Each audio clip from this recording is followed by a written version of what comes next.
भाई प्रवीण सिंह आनंद जी, पूर्व मंत्री, पूर्व सांसद, आदरणीय सुप्रिया आनंद जी, पूर्व मेयर बरेली, श्री नीरज तिवारी जी, संपादक अमर उजाला, अतुल मिश्रा जी, यूनिट हेड, और बहरी से हमारे विधायक भाई अताउर रहमान साहब अभी थे यहाँ उपस्थित सभी मेरे सम्मानित भाइयों एवं अति सम्मानित बहनों और यहाँ उपस्थित आज वो सब महानुभाव जिनका अमर उजाला के कार्यक्रम में उनके द्वारा समाज की सेवाओं के लिए, उनके द्वारा समाज में विशेष योगदान के लिए जो सम्मानित किया गया, उन सभी को मैं नमन करता हूँ, उनका अभिनंदन करता हूँ, वंदन करता हूँ। अमर उजाला परिवार को बधाई देता हूँ कि उन्होंने इतना अच्छा सोचा, समाज के उन लोगों को जो अपनी अपनी फील्ड में समाज की उत्कृष्ट सेवा कर रहे हैं, समाज की अच्छी सेवा कर रहे हैं और लोगों को वो सहूलियतें अवेलेबल करा रहे हैं जो बरेली में इससे पहले नहीं थी। और आज बहुत से चिकित्सक, एडवोकेट्स, कॉमर्शियल काम करने वाले, अपने अपने बढ़िया काम करने वाले, स्कूल कॉलेजेस शुरू करने वाले, यहाँ पर हर फील्ड के लोगों को जो आज सम्मानित किया अमर उजाला ने, उसके लिए मैं अमर उजाला परिवार को बहुत बहुत बधाई देता हूँ और चाहता हूँ इस तरह के कार्यक्रम होते रहें। इससे जो काम करता है, अच्छा काम करता है, उसको प्रोत्साहन मिलता है और जो नए लोग होते हैं उनको प्रेरणा मिलती है कि हम भी अपनी फील्ड में एक माइलस्टोन बने, हम भी अपनी फील्ड में कुछ बड़ा काम करके दिखाएं, हम वो फैसिलिटीज आम जनता को दें जो बरेली में अवेलेबल नहीं है। इसके लिए आप सबको मैं बधाई दूंगा और अमर उजाला परिवार का धन्यवाद भी दूंगा कि उन्होंने इतना अच्छा कार्यक्रम आयोजित किया। इन्हीं शब्दों के साथ आप सबका अभिनंदन करता हूँ, वंदन करता हूँ, नमन करता हूँ। बहुत बहुत धन्यवाद। भारत माता की। भारत। आज यहाँ इस बरेली में ये बढ़िया सभागार चुना है। लगता ही नहीं कि बरेली में आए हैं कि ये तो बिल्कुल हम लोग ना गाँव महोत्सव भी करते हैं, गाँव में गाँव के लोगों को सम्मानित करते हैं। अब गांव के सम्मान करते हैं। अभी तो आपने 7 स्टार कर रखा है। तो मैं ये कहना चाहता हूँ कि मुझे आदरणीय प्रधानमंत्री जी ने एक तो कॉमर्स और इन्वेस्टमेंट प्रमोशन एंड इंडस्ट्री का विभाग और दूसरा इलेक्ट्रॉनिक्स और आईटी का विभाग, दोनों बहुत महत्वपूर्ण हैं और मैं चाहता हूँ कि भले ही जिम्मेदारी तो देश भर की है और प्रयास किया जा रहा है, मगर घर घर होता है और यहाँ के लिए अलग से जो कुछ भी इन विभाग और मंत्रालयों से हो सकता है, मेरा पूरा प्रयास रहेगा। आज ही मैं जा रहा हूँ अरुण जी के साथ, जो हमारा इन्वेस्टमेंट पार्क या आईटी पार्क खुल रहा है, कौन से नगर पे है, सीबीगंज में। वो आईटी पार्क जो आज के समय में जो साइबर स्पेस है, ये आने वाले वर्षों में सबसे महत्व रखेगी। किसी भी देश का विश्व में, वो कहते हैं डोमिनेंस ना, प्रभाव अब सेनाओं से इतना नहीं होगा। उसकी जितनी भागीदारी साइबर स्पेस पे होगी, वो ही ज़्यादा बताएगा कि कौन सा देश विश्व में सबसे ज़्यादा शक्तिशाली है और ताकतवर है। क्योंकि आने वाले समय में ये साइबर स्पेस, ये मोबाइल, ये कंप्यूटर, ये इंटरनेट, यही हमारे जीवन को इतना प्रभावित कर देगा। और ये मत समझिएगा कि सिर्फ बड़े लोग जो बड़े फ़ोन इस्तेमाल करते हैं ये वही उसका लाभ उठा पाएंगे। समय बदलने वाला है और अभी मैं बात कर रहा था, ये उन लोगों के लिए भी जो आर्टिफिशियल इंटेलिजेंस जिसे कहते हैं, जो आप ही के कार्यों से अनुभव लेते हुए टेक्नोलॉजी बनाई जा रही है, वो उन लोगों तक पहुंचेगी जो लिखना और पढ़ना भी नहीं जानते और जो मोबाइल के बटन दबाना भी नहीं जानते और मैसेज करना नहीं जानते। तो आने वाले समय में वाणी से, वॉइस से सभी चीज़ें होंगी और सभी कार्य आसान हो जाएंगे। और ये बड़े शहरों तक सीमित नहीं रहेगा, ये हमारे जैसे मैंने कहा ग्रामीण क्षेत्र, आपका ट्रांसपोर्ट, आप देखते होंगे गाड़ियों में रास्ता बताने के लिए आ गया, एक्सीडेंट के लिए सेंसर्स आ गए, तमाम ऐसी प्रोडक्शन रुक जा रहा है टोयोटा गाड़ियों का क्योंकि उसमें चिप नहीं लग पा रहा है। हेल्थ केयर, क्यों डॉक्टर साहब, आप लोगों का काम आसान हो जाएगा, कठिन मुझे नहीं मालूम, मगर हेल्थ केयर में इतना टेक्नोलॉजी आने वाला है कि डॉक्टरों को कुछ करना नहीं होगा, कमांड देना होगा, बाकी काम ऑपरेशन खुद ही हो जाएगा। और एग्रीकल्चर में, कृषि के क्षेत्र, कौन से क्षेत्र में कितनी बारिश कब होनी है, क्या वहाँ की मिट्टी का, तमाम ऐसी चीज़ें, एजुकेशन में, शिक्षा में, जो हमारे क्रिटिकल सेक्टर्स हैं, तो इन सब में मैं कह सकता हूँ कि आईटी का और इलेक्ट्रॉनिक्स में भी बहुत बड़ा बूम आने वाला है। हम लोग मोबाइल मैन्युफैक्चरिंग के सबसे बड़े एक्सपोर्टर हो चुके हैं। ये एप्पल जो बड़ी बड़ी कंपनी अमेरिका की है, इनके मोबाइल फ़ोन भारत में बन रहे हैं। अभी तो दक्षिण भारत में है, प्रयास करेंगे उत्तर भारत में भी लेके आएँ ताकि यहाँ के भी लोगों को ये मोबाइल फ़ोन और इलेक्ट्रॉनिक्स, जो आईटी पार्क्स बन रहे हैं, हमारे इंडस्ट्रियल एरियाज़ हैं, जो अभी पीलीभीत में भी एक बन रहा है, तो वहाँ हम फार्मा का सेक्टर है जिसको दवाइयों का, और जो वाणिज्य विभाग है मेरा, उसके द्वारा भी मैं चाहता हूँ कि इंडस्ट्री के विभिन्न लोग, विभिन्न सेक्टर के लोग, उनसे विचार विमर्श हो और उनकी बातें सुनी जाएं कि कौन से सेक्टर में क्या उनको कठिनाई आ रही, कहाँ उन्हें और कॉम्पिटिटिव बनाया जाए, कैसे उन्हें और धार दी जाए, कैसे उनका उद्योग को और फला और फूलने के वो अवसर सरकार की नीतियों द्वारा दिए जाएं। जैसे कि कल के बजट में, परसों के, आदरणीय वित्त मंत्री जी ने नौकरियों पे बहुत बड़ा प्रभाव डालने के लिए बजट दिया है। इंटर्नशिप्स की बात की है, स्किलिंग की बात की है। भारत में स्किल की कोई कमी नहीं है, जो दिखता है उसको और प्रोत्साहन दिया जाएगा। तो मैं ज़्यादा नहीं बोलूँगा। डॉक्टर साहब, आपको जाना है, आप बिल्कुल कुर्सी के बिल्कुल एज पे आ गए, पीछे से आराम से बैठिए। तो मैं ज़्यादा नहीं बोलूँगा, मगर इतना ही कहना चाहता हूँ कि ये डबल इंजन सरकार और हम सब लोग पूरी तरीके से प्रतिबद्ध हैं कि आप लोगों की सेवा के लिए, हमारे नौजवान पीढ़ी के लिए और समाज के आखिरी पंक्ति के लिए, के व्यक्ति के लिए। और मैं चाहता हूँ कि यहाँ जो सभागार में जो लोग उपस्थित हैं, जो लीडिंग लाइट्स हैं, जो समाज में दिशा दे रहे हैं अपने कार्यों के आधार पर, वो सिर्फ अपनी जिम्मेदारी सिर्फ जनप्रतिनिधियों पे ना छोड़ दें कि सब वजन हमारे कंधों पे है। एक एक व्यक्ति का योगदान और जिम्मेदारी बनती है, जो समाज में आगे अग्रिम पंक्ति पे, मैंने कहा ना, लीडिंग लाइट्स, टॉर्च बेरर्स।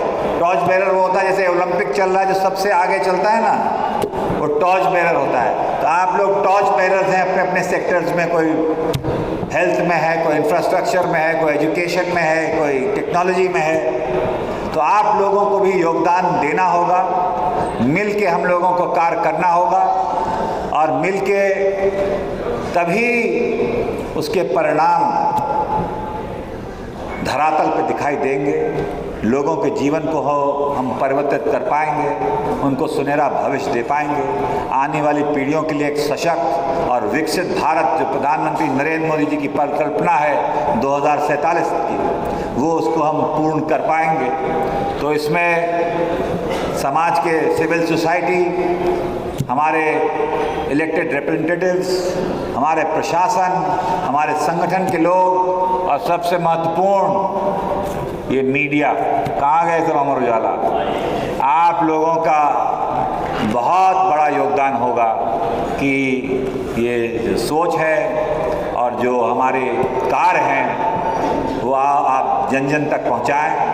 योजनाएं बताएं, क्योंकि आधी तो योजनाएं बनती हैं और बहुत से लोग वंचित इसलिए रह जाते हैं कि उनको जानकारी नहीं होती। तो हम टेक्नोलॉजी के द्वारा तो कर ही रहे हैं, मगर आप लोगों का, मीडिया का बहुत बड़ा रोल होगा उसमें। तो धन्यवाद दूंगा और बधाई दूंगा सभी को जिनको पुरस्कार मिले हैं, सम्मान दिया गया है। मैं धन्यवाद दूंगा संतोष जी आपका कि आपने अपना बहुमूल्य समय निकाल के यहाँ आने का आपने वो किया, कष्ट किया, और सभी का, अमर उजाला के पूरे सभी लोगों का, आपके संपादक से लेके यहाँ से लेके लखनऊ तक का, जिन्होंने मुझे यहाँ आमंत्रित किया है और ये अवसर दिया, बहुत बहुत धन्यवाद आप सभी लोगों को। आज जो आपके बीच में आने का अवसर मिला है, मैं भी सोच रहा था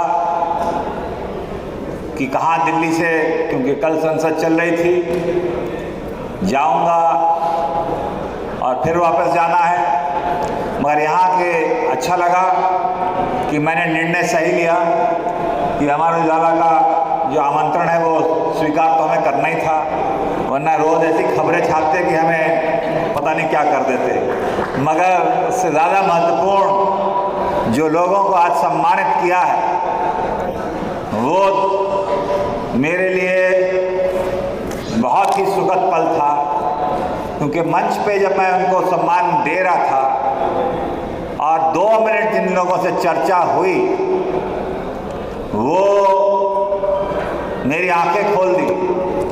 ऐसे ऐसे हमारे बरेली और इस क्षेत्र में कार्य हो रहे हैं और ऐसी प्रतिभाएं हैं जो विश्व भर में छाप रखती। एक साहब मिले, उनके नाम तो नहीं याद रहेंगे, जो यूनिवर्सिटीज़ में भारत में नहीं विश्व में, हार्वर्ड से लेके अमेरिका से लेके यूरोप तक की यूनिवर्सिटी में एडमिशन्स के लिए तैयारी करवाते हैं। और उन्होंने बहुत से यहाँ के हमारे नौजवान छात्र छात्राओं को वो अवसर दिया है। इनके लिए ताली बजाइए, इन्होंने लोगों का भविष्य बनाया है। मगर ज़्यादा लोग बाहर मत भेजो, भारत में रखो, क्योंकि सब अगर वहीं चले गए तो यहाँ कौन काम करेगा। तो इसे कहते हैं ब्रेन ड्रेन। मगर वो ज़माने ख़त्म हो गए जब एक समय पे यहाँ भारत में अवसर नहीं होते थे और लोग भारत से बाहर जाके शिक्षा ग्रहण करना चाहते थे। मगर अब बदलते हुए भारत में मैं कह सकता हूँ कि जितनी संभावनाएं विश्व में भारत के बाहर हैं, उससे अधिक भारत के अंदर है। हमारी क्वालिटी ऑफ एजुकेशन, हमारे नौकरियों के अवसर और दुनिया की नज़रें लगी हैं भारत के ऊपर। ये जो परिवर्तन आया है भारत के लिए, हम लोगों के लिए गर्व की बात है।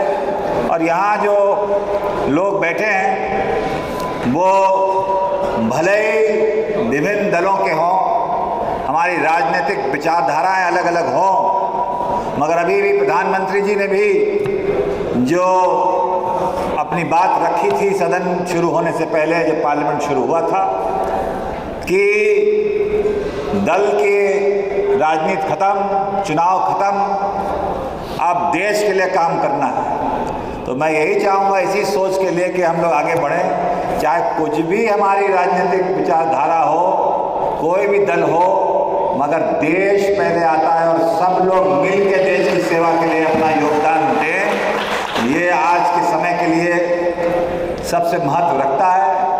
भारत उस दौर से गुजर रहा है कि हमारे पास अपार संभावनाएं, और इस समय हम लोग आपसी मतभेद भुला के, निजी स्वार्थों से ऊपर उठ के अगर देश के लिए योगदान देंगे तो वो सच्ची देश के लिए आपका योगदान भी होगा और आने वाले पीढ़ियों के भविष्य बनाने के लिए आपका जो ये योगदान होगा वो स्वर्णिम अक्षरों में लिखा जाएगा। ये हम लोगों को प्रण लेना चाहिए आज इस अमर उजाला की इस गोष्ठी में। यहाँ और भी लोगों को मैंने सम्मान दिया। IBRI जो यहाँ की एक बहुत बड़ी संस्था है और वहाँ हमारे साइंटिस्ट हैं, 2 साइंटिस्ट से मैंने परिचय किया। एक संतोष जी, उन्होंने बताया कि वो किसान, जो महिला किसान हैं, उनके ऊपर कार्य कर रही हैं कि उनको और कैसे आमदनी बढ़ोतरी और तमाम चीज़ें मिल सके। कहाँ गई वो मैडम कहाँ गई? वो रही, यही सही कर रहा, सही बोला ना मैंने? इनके लिए ताली बजाइए कि महिला सशक्तिकरण के लिए सिर्फ ये भाषणों में नहीं, ये साकार करके दे रही है। दूसरी IIR की साइंटिस्ट मुझे मिली, वो बोलती है कि मैं ICT टेक्नोलॉजी के ऊपर काम कर रही हूँ। और मैं सौभाग्य से आदरणीय प्रधानमंत्री नरेंद्र मोदी जी ने मुझे इंफॉर्मेशन टेक्नोलॉजी और इलेक्ट्रॉनिक्स का भी प्रभार और मंत्री बनाया है। तो आपसे मैं अनुरोध करूंगा कि जो आप रिसर्च कर रहे हैं IVRI में, उसको और आगे बढ़ाने के लिए और जितना प्रोत्साहन हम दे सकते हैं कि लोगों को जोड़ें, रोजगार दें, आमदनी के अवसर बनाएं, टेक्नोलॉजी का इस्तेमाल करते हुए लोगों के जीवन परिवर्तित कर दें, उसके लिए मैं तैयार हूं। आप मुझे बताइएगा। और बरेली तो मेरा घर हो गया है, क्यों जावेद सर? पहले भी था, मगर अब तो बहेड़ी का प्रतिनिधित्व करने के नाते मैं अपना अधिकार समझता हूं कि बहेड़ी और बरेली के लिए जो कुछ भी मैं कर पाऊंगा वो खास तौर से यहाँ देखूंगा। ठीक है ना साहब? तो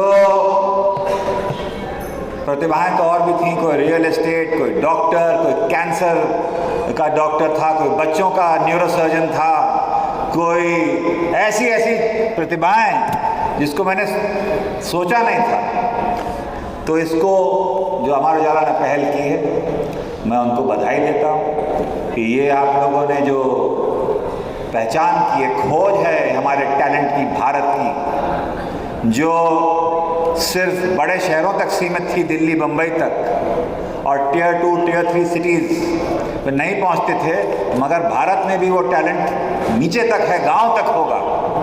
मैं चाहता हूं कि बरेली में तो आपने ढूंढ लिए वो हमारे समाज के चमकते हुए सितारे, मगर गांव में भी ऐसे नौजवान छात्र छात्राएं हैं जिनके पास इतना टैलेंट है, उनको हमें पहचानना होगा, ताकि हम जैसे लोग यहाँ जो सार्वजनिक जीवन में पदाधिकारी हैं, MP, MLA, मंत्री हैं, हम सब लोग उनको आगे बढ़ा के उनको वो लक्ष्य प्राप्ति की ओर बढ़ाएं। और वही असली भारत की सेवा होगी जब हम गांव के लोगों के अपने प्रतिभाओं को आगे बढ़ा सकें और उनका साथ दे सकें। अगर आप ये वीडियो YouTube पर देख रहे हैं तो हमारे चैनल को सब्सक्राइब करें और बेल आइकन को दबाना ना भूलें। अगर आप Facebook पर ये वीडियो देख रहे हैं तो हमारे पेज को लाइक करें।